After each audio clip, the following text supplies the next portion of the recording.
Alan from Research in Paranormal Science El Paso ghost hunt a home, but Dolores, who was a psychic medium, would cleanse the crib when they were all done. And Dolores will now tell us about her experience cleansing the crib. So you were there yesterday. Yes. And you walk into a room. How did you feel when you walked into their home? Did you get a sense of anything? Well, the first thing I felt when I walked in was a thickness, but it didn't necessarily have anything to do with spirits. It was like a negative residual energy that was there from, I guess, the owners that were there before them. Mm-hmm. I'm pretty sure they were pretty negative people, and they left that behind. So that was the first thing that I felt. You can leave I was gonna negativity say, behind? Yeah. Yes. Well, that's good to know. How do you do that? It just... So what do you mean, like if the place is just, like if the people were all angry with each other all the time, or if it was one of those, I don't know, maybe they were going through a divorce or whatever, and there was a lot of that going on, that kind of place sticks to the walls and such? That negative energy is just really, really sticky. So it, like, houses, rooms, just things can absorb that. And so that, I told them immediately that was what I felt, a thickness in there. Uh-huh. And then just maybe a few minutes after being there, I heard a little girl tell me, "This way." So I turned down the hall. Everyone was talking, and I just kind of went on my own. And then she told me, "This way." And so I went down the hall, I turned right, and then she told me this room. And then I discovered the little girl's room. Okay, so you mean their daughter's room? Yes. So a little girl, not their daughter. No. And not a living person. Not at all. Because all you could do was hear this person. Yes. Telling you to go to this room, specifically the daughter's room, which we told you before, and Alan, so much has reiterated that as well. That's the place that she feels the most. It's from the little girl's room. Right. Yes, and I had no idea. I prefer not to have any information at all before I go in. Mm-hmm. So, yeah, she led me to the room, and then I kind of went back and just kind of felt everything around, and then I discovered what was going on. And so, what did you discover going on in there? So I discovered that, yes, there's a little girl that's there, but their daughter, it's not the house that's haunted. It's their daughter. She attracts entities. Oh. What? Yes, because she's very gifted. She can see, hear, feel. She's very, she's an empath. She picks up on a lot of things, and she's very, very gifted. So she tends to attract not evil or bad spirits, but more good spirits. They really like her, and that's what I've discovered. So what was the little girl doing there? She really liked her. It was kind of sad. So it was kind of like, this is my friend? Yes. And I'm hanging out More here like, because... this is like my sister. And I really like hanging out here because I really like this person. Yes, because at the end, when I was going to cleanse the house, she asked me to ask them if she could just stay one more night, to stay with her. Oh. The ghost girl? Yes.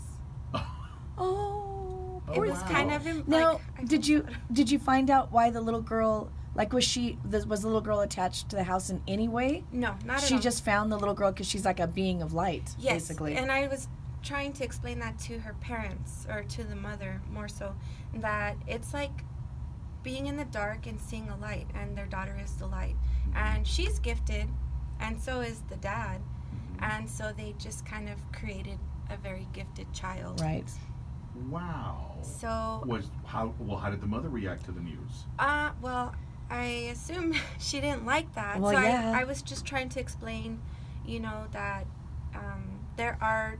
I like to give people tools to help themselves so that they don't have to continuously call me and empower them. Right. So I just gave her some advice, and I think she felt better at the end after everything that I discussed with her. And I did tell her also to empower her daughter so that she can feel a lot more free to discuss things and not feel like she has to stay quiet about it, and then that's what makes her more scared, is she doesn't have anyone to talk to. And, okay, so the daughter wasn't there? No. Okay.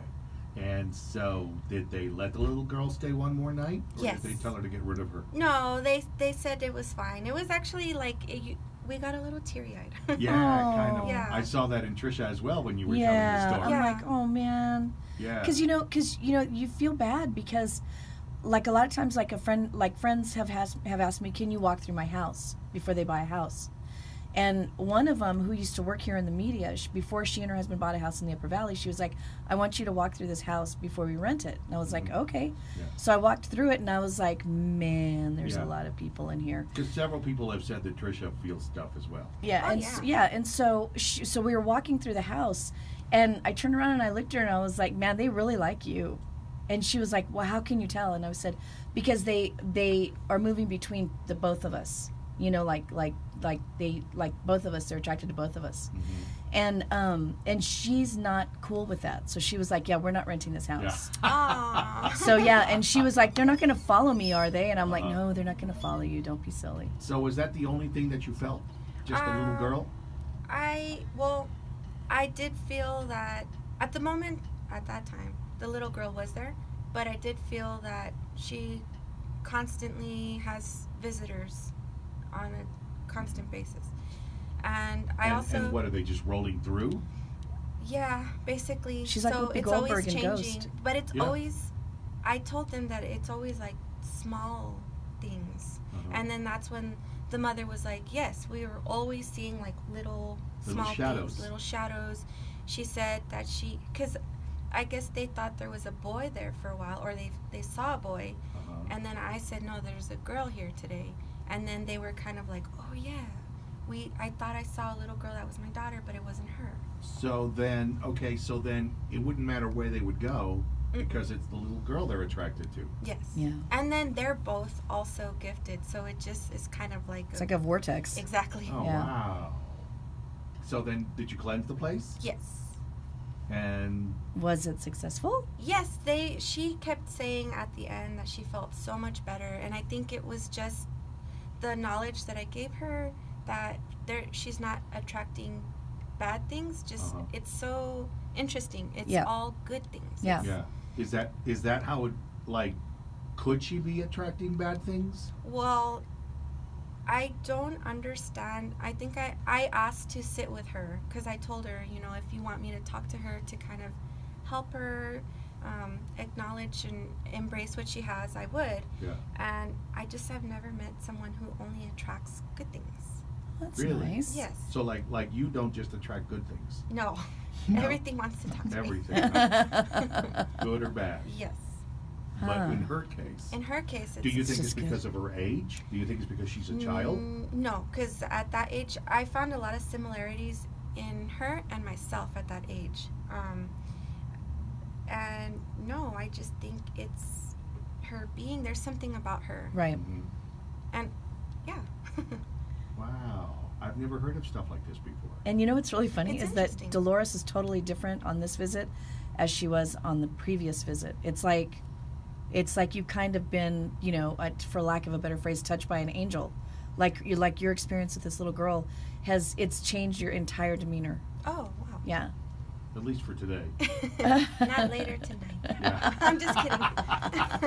That's when the bad Halloween That's girl right. comes out. That's when bad Dolores comes out. No, but it was an interesting case, and I'm really glad that I went Yeah. to help them out, and she Oh, felt that's really cool. relieved. That's Oh, good that's to know. cool. That's good to know. So you felt that they were happy with the cleansing. Oh, yes. They were okay with that.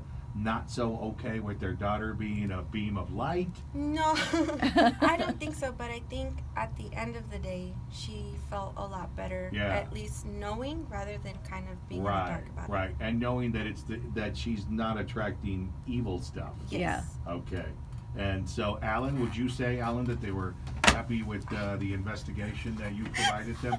Yeah, I would say so. Okay. Yeah, because the thing is, and basically everything correlated when it comes to like what they experienced, what she saw, Mhm. the stuff that I experienced as well, and caught on audio or whatever. It's like sounds, you know what I mean? Sure. I know you guys like the EVPs. Yeah. Sometimes, Yeah, I like they don't people telling you to talking. get out. Yeah, of course. Let's go. Stuff like that. Stop it. Yeah, you know, that kind of stuff. Play these lotto numbers, Yeah, whatever. Yeah. But yeah, I wasn't able to get EVPs, but I mean, everything did correlate, and like I wanted to kind of say that that's why like you can't really say there's like paranormal expert due to the fact that like you were saying like I've never really experienced that. Yeah, She's no, never I've never experienced heard that of- either. Right. So I mean, it's like brand new every single time. So Yeah. it doesn't necessarily mean like oh this is your standard haunting Right. or whatever. Closest I ever experienced was when I watched The Sixth Sense and that little boy. You know, and he was just attracting people that wanted, you know, stuff to be done for them. Yeah. And all I mean she still has my number. She still has Dolores gave her number, and I think they're gonna stop by the shop. I guess I don't know. But I mean, it's not like okay, well that's it, end of chapter. And, Right. You know, never say. But I mean, we're always available. Yeah. You know, You and are we like gave her social that. workers. Yes. You're like the social workers of the paranormal That's right. world. Well, It's like Beetlejuice. yeah. It's So, like Beetlejuice. Yeah. I'm Juno. I'm your caseworker. but yeah, I mean, she has the option of like, for whatever reason, you know how like basically she was saying like, it's gonna be like a continuous thing. Right. If it's something that she kind of like feels that's out of her control or something, she Yeah. can definitely give us a call at any time, and we'll be back there. Right, right, yeah, because it sounds like their house is, you know, on a stop. You know? Yeah. It's Especially like- when you've got 3 of them in there. Right, exactly. You know. Okay, all right. Well, we appreciate you guys. Thank you, sir, so much for doing this for us. Yes. Appreciate that, Dolores, Alan. Thank you. Thank you so much. If you can both leave us your information in case, you know, other people feel like maybe they could use a little consultation about what's going on in their neighborhood. Okay. All right. Definitely. Thank you, guys.